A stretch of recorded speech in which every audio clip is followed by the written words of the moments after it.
Hey everybody, thanks for stopping by. I'm BATT MURK, the metal cartoonist. To do mainstream fan art or to not do mainstream fan art? That is the question.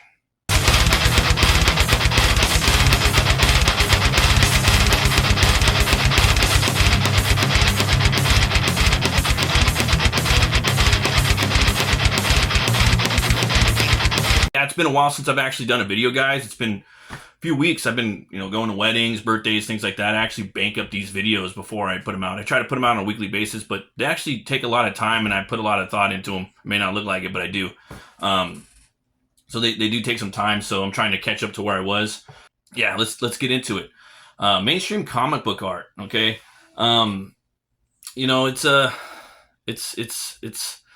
kind of hard for some people to do it. A lot of people do it. I'd say probably most, like barely most comic book artists or cartoonists do it. But a lot of them don't really like to do it because it's free work. They're working for free a lot of the time. Like whenever you say fan art, it usually pertains or lends itself to the idea of free. Okay.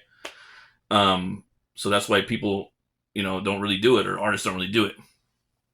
Some feel that, I don't know, they don't want to do it because they may hate the mainstream, which is understandable, especially for what's gone on over the past, let's say 20 years, what they did to the mainstream, Marvel and DC, like primarily.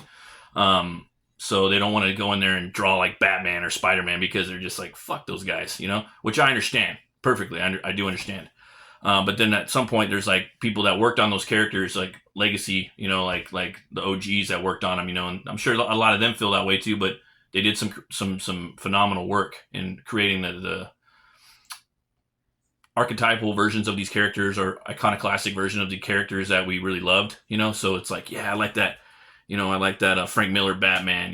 But I don't like, I don't like the absolute Batman. I don't like Scott Snyder's. So stuff like that, or I don't like Neil Adams Batman, but I like Kelly Jones Batman, or I don't know. There's just different ways to go at it. So that being said, some people just don't want to draw mainstream characters. They want to focus more on maybe indie or underground characters. So there's that.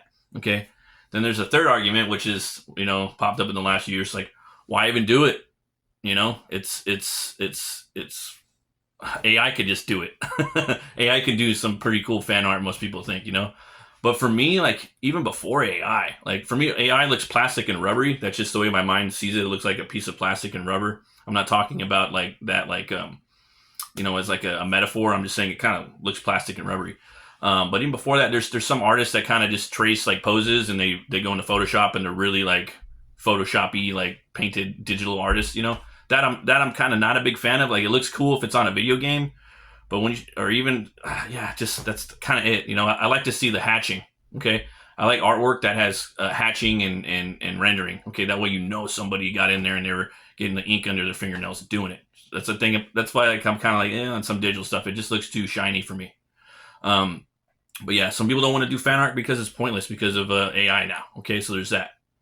So. But for me, I don't know. I think doing the mainstream fan art's cool. There's a lot of characters I really like. It's a lot of fun, to be honest with you. It's also fun too because you get to break out of the mold, because a lot of people are working on a bunch of projects and maybe they want to take a break and just do something fun. Because let's face it, guys, like, the mainstream characters, they're freaking fun. We already have, like, these universes in our head, or these preconceived conceptions of their said universes, that we can just hop right in and draw whatever we want, fighting whoever we want, yada yada yada. So it's fun to take that break from your normal comic book that you're working on, or your universe, or what have you, to do those, because we're comfortable in those IPs. Hate that word. But it's also fun to take a crack at, like, the classics you love.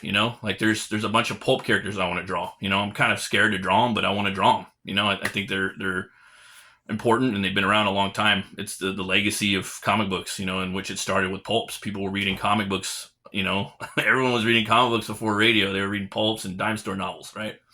So yeah, people think of comics as like I don't know, something for kids, when it's not the way it started out. Same thing with cartoons. We'll talk about that on another video.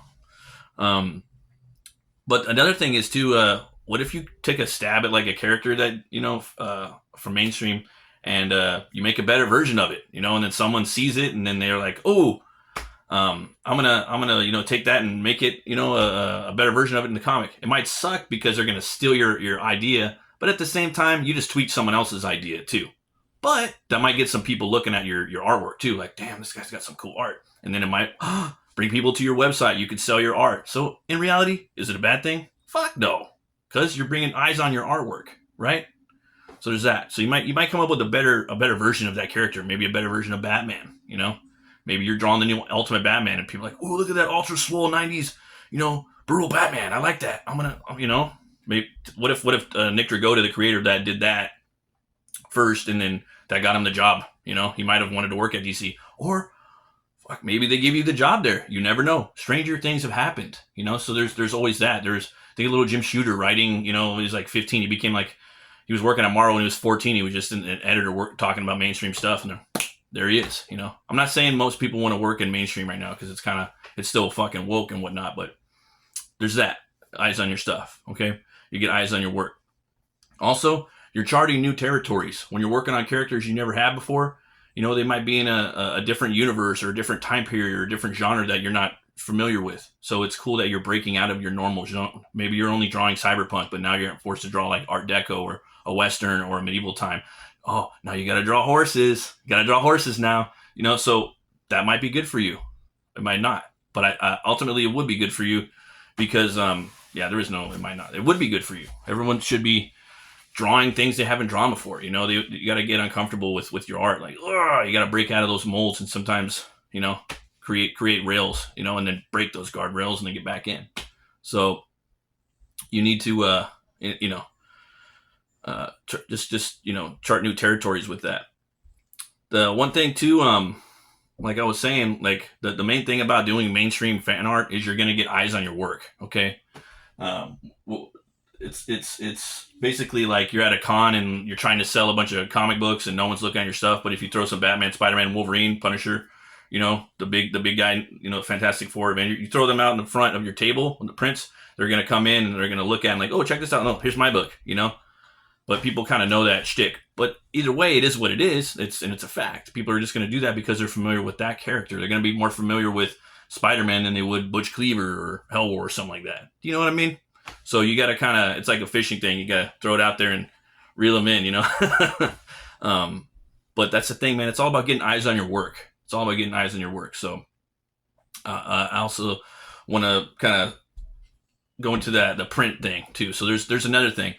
If you're going to conventions or maybe online, do prints of mainstream characters. Thing is, you know, don't take advantage of it because in the big two they'll come up and they'll get you, man. They'll sue you. So do a little bit to maybe get some people looking at your work, but don't, you know, and you can sell the prints too, but don't be going crazy with it. Don't be doing a whole lot. But it's still, use the tool, but don't overuse it. Okay. And you see tons of people selling prints at Comic Cons now. Comic book conventions. It's a big market. Stickers, prints. A lot of these artists too, they don't really make comic books either. They're not cartoonists. They're not comic book creators. But they clean up. They clean up at these conventions with these prints and these stickers and whatnots and these prints, yeah, of mainstream stuff. Okay, so do that. Thanks for watching, guys. Always remember that I'm gonna be dropping these videos on Mondays. That's the way I'm gonna do it. And yeah, always remember, if the artist isn't starving, then the artist isn't hungry. See you guys next time. Thanks for sticking around to the B-side, guys. So here's a little nugget for you. Do fan art on that character's anniversary. So if you got Batman fan art, okay, do Batman fan art. That's usually sometime in September, I think, if I'm not mistaken. Or, you know, do May the 4th. Do some Star Wars art, you know. Maybe you want to do a Darth Maul piece. That would be fucking awesome. Maybe you want to do a kit bash of Darth Maul and Vader. Maybe Vader Maul or Maul Vader, you know. Sounds stupid, but it would be metal as fuck. You could type that in ChatGPT or any of the, I mean, not that one, but any of the programs, right? The AI will pop it out. But you could do it, and it'll be awesome. And people could come and look at it. Or you could do, you know, was it May the 6th or something like that? Revenge of the 6th. You could do this the Sith artwork on those days. But as, you know, time, you know, the clocks tick in, the sands drop through the hourglass, the grains, what have you. There's new days that are popping up, you know, for these characters, and I'm all about it, dude.